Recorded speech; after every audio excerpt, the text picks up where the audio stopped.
масъалаи аз минтақаи ҷангзадаи Яман баровардани шаҳрвандони ҷумҳурии Тоҷикистон яке аз масъалаҳои муҳим аст, ки аз тарафи президенти мамлакатамон моҳтарам Эмомалӣ Раҳмон дар назди намояндагиҳои дипломатии ҷумҳурии Тоҷикистон дар хориҷи кишвар, аз ҷумла дар Федератсияи Россия вогузор шудааст. Бояд гуфт, ки аз рӯзҳои аввал ситоди мукаммал барои баргузор намудани ин чорабинии муҳим таъсис ёфтааст дар сафорат ва мо мустақиман бо маркази зидди бурҳонии вазорати корҳои хориҷии Россия ҳамчунин бо вазорати ҳолатҳои фавқулоддаи ин кишвар дар тамосем. Бинобар иттилои ахире, ки аз ин марказ дастрас кардем, феълан аллага як тайёраи дигари вазорати ҳолатҳои фавқулоддаи Федератсияи Россия аз пойтахти Яман парвоз кардааст ва ба самти шаҳри Москав роҳ гирифтааст. Интизор меравад, ки ин тайёра поси шаб ва ҳатто наздикҳои субҳи рӯзи якшанбе вориди шаҳри Москав шавад. Ва бояд гуфт, ки дар ин тайёра дар шумули шаҳрвандони Федератсияи Россия ва дигар шаҳрвандони хориҷӣ қариби 70 нафар шаҳрвандони ҷумҳурии Тоҷикистон ҳастанд, ки миёни онҳо 20 нафарашон аз рӯи баъзе маълумотҳо кӯдакон ҳастанд. Мо ин иттилоъро пайваста бо вазорати ҳолатҳои фавқулоддаи Русия, маркази зидди бурҳонии вазорати корҳои хориҷии Русия ва ҳамчунин бо сафири кишварамон дар Қатар Ардашир Қодирӣ мунтазам дар тамос ҳастем ва онро дастёбӣ мекунем.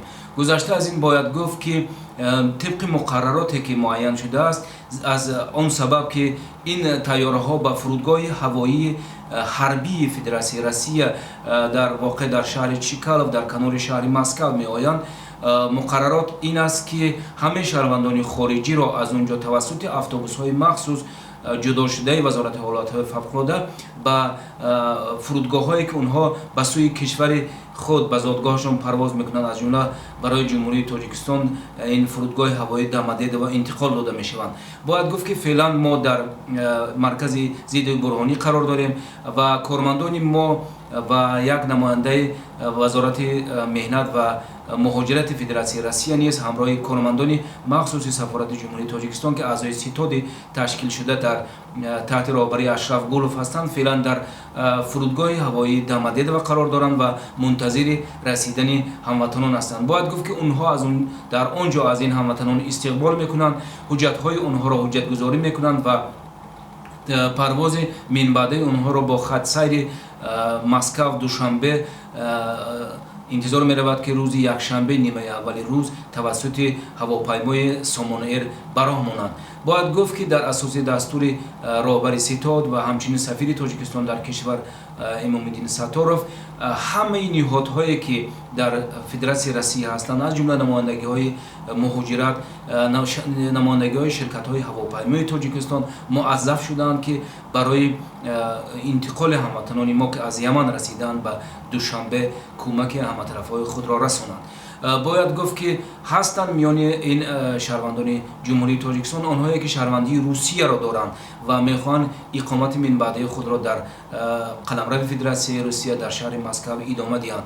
Онҳо мустақиман аз фурудгоҳи ҳарбии Чикалов ба маркази шаҳр ба вазорати корҳои хориҷӣ интиқол дода мешаванд. Дар ин ҷо кормандони сафорати Тоҷикистон онҳо истиқбол мекунанд.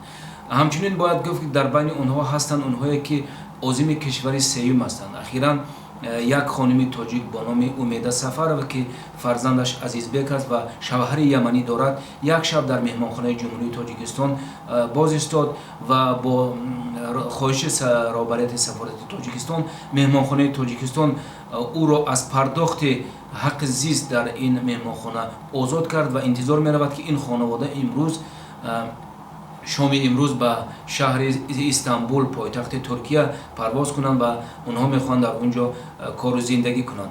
Бинобар ин бо истифода аз фурсат мехостам ба ҳамаи ниҳодҳое, ки дар ин кор ба мо дастгирӣ мекунанд, изҳори ташаккур намоям. Ногуфта намонад, ки феълан дар фурудгоҳи ҳавоии Санои пойтахти Яман чанд нафар ҳамватанони мо, онҳое, ки кормандони масъули ширкатҳои русӣ ҳастанд, ба мо кӯмак мекунанд, пайваста дар тамос ҳастанд ва ман бо истифода аз фурсат аз онҳо низ изҳори сипос мекунам. Ва вазъият хеле вазнин аст. Ба ситоди сафорати ҷумҳурии Тоҷикистон зангҳои телефонӣ зиёд мерасанд ва ҳамватанони мо аз мо хоҳиш мекунанд ки дар мустақиман кӯмак кардан ба онҳо тавассути сафоратҳои кишвари мо дар қаламрави кишварҳои арабӣ низ кӯмак кунем. Ахиран як занги телефонӣ шуд аз як шаҳр бо номи Адн ки дар ҳудуди 500-600 километр дуртар аз пойтахти Яман мавҷуд аст. Унҷо 7 нафар шаҳрвандони Тоҷикистон дармондаанд ва онҳо наметавонанд то Санъо биёянд. мо аз онҳо хоҳиш кардем ки тавассути бандар худро то Арабистони Саудӣ бирасонанд, зеро ки дар марз онҳоро сафорати ҷумҳурии Тоҷикистон дар Арабистони Саудӣ кормандони масъули он сафорат пешвоз мегиранд ва барои интиқоли минбаъдии онҳо ба ватан кӯмак мерасонанд. бояд гуфт ки масъалаи асосие ки дар асоси дастури президенти мамлакатамон аст, вазифаи асосии намояндагиҳои дипломатии Тоҷикистон дар хориҷи кишвар ба як ҷои амн расондани ҳамватанон аст, яъне ки берун кашидани онҳо аз минтақаи ҷангзада аст ки мо дар ин самт фаъолияти худро пеш мебарем.